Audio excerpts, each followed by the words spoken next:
Not quite as thick as today. So this one, you see again, we've pruned up high.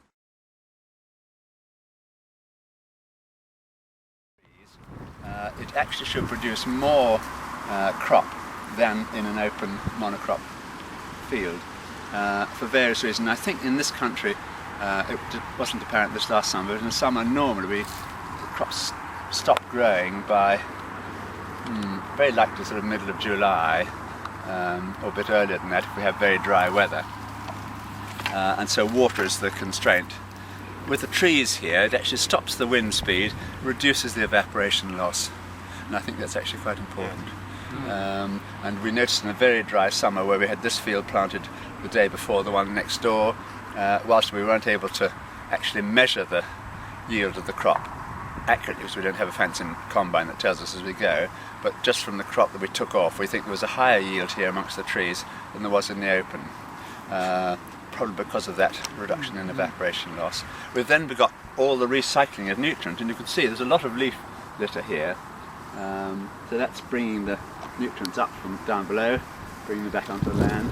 We've got the microhabitat amongst the trees, and we've also got, importantly, things that we're talking about these days, a really good carbon sink. So there's all these, however many tons of timber there is here holding carbon sequestrated, sort of going back up into the air.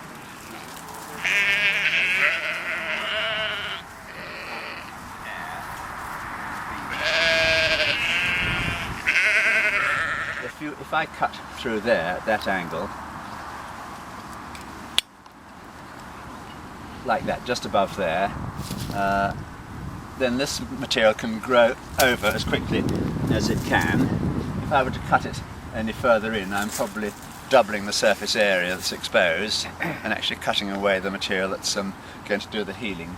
On some species of tree and some branches it's easier to see exactly where to cut than others. You can see these little ones here.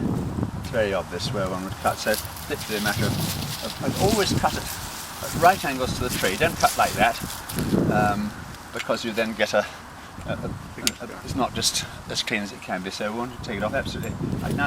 I would normally do this with a pair of secateurs at this stage, and if you've got this type of what do they describe these as, Jason? The one-sided cutters. I don't know.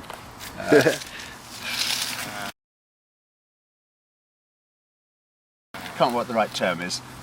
Sort of asymmetric kind of. Yeah, that's right. If you always keep the blade on the tree side, yes, then that's good because this is supporting the branches, stopping tearing as clean as you can do it. So rather than come here, because I can't get close there because this is in the way, do you see? So always cut with the blade against the tree, and so if you're doing it, it's probably best just to work around the tree like that.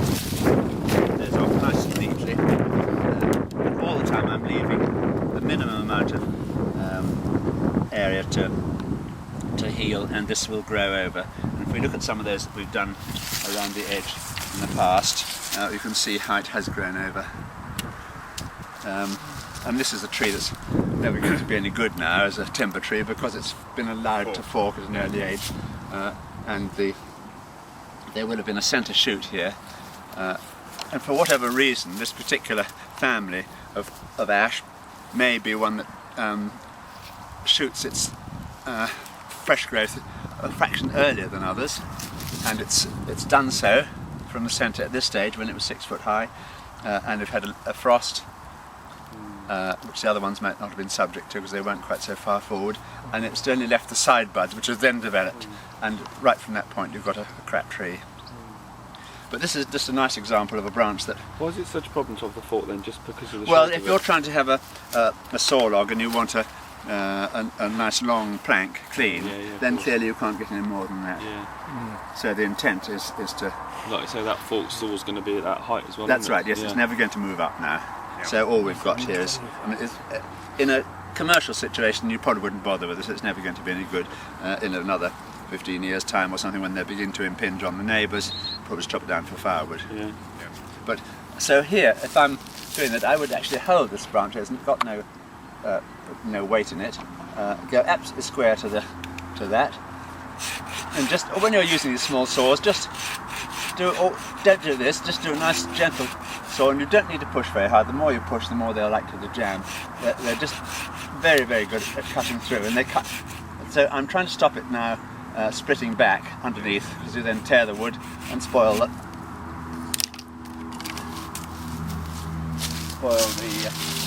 opportunity for healing. So that's made a nice clear cut, do you see there? And this material will grow over. Had I gone down, what have we got exposed there?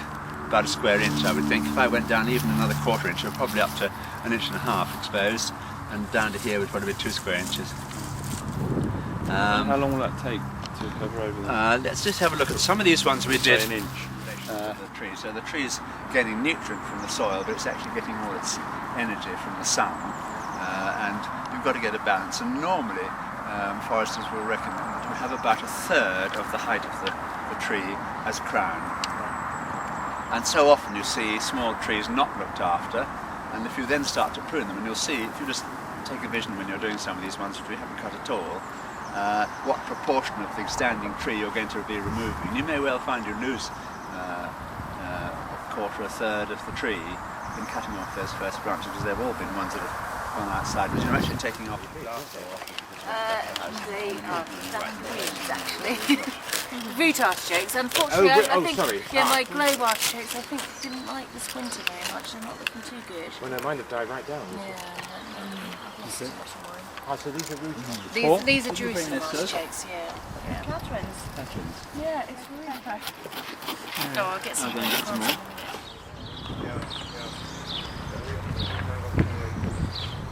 Basement grass. But then, I think we'll look at that and have a look. We'll be done by about 7 o'clock then. I spent the whole week on my other trees down here.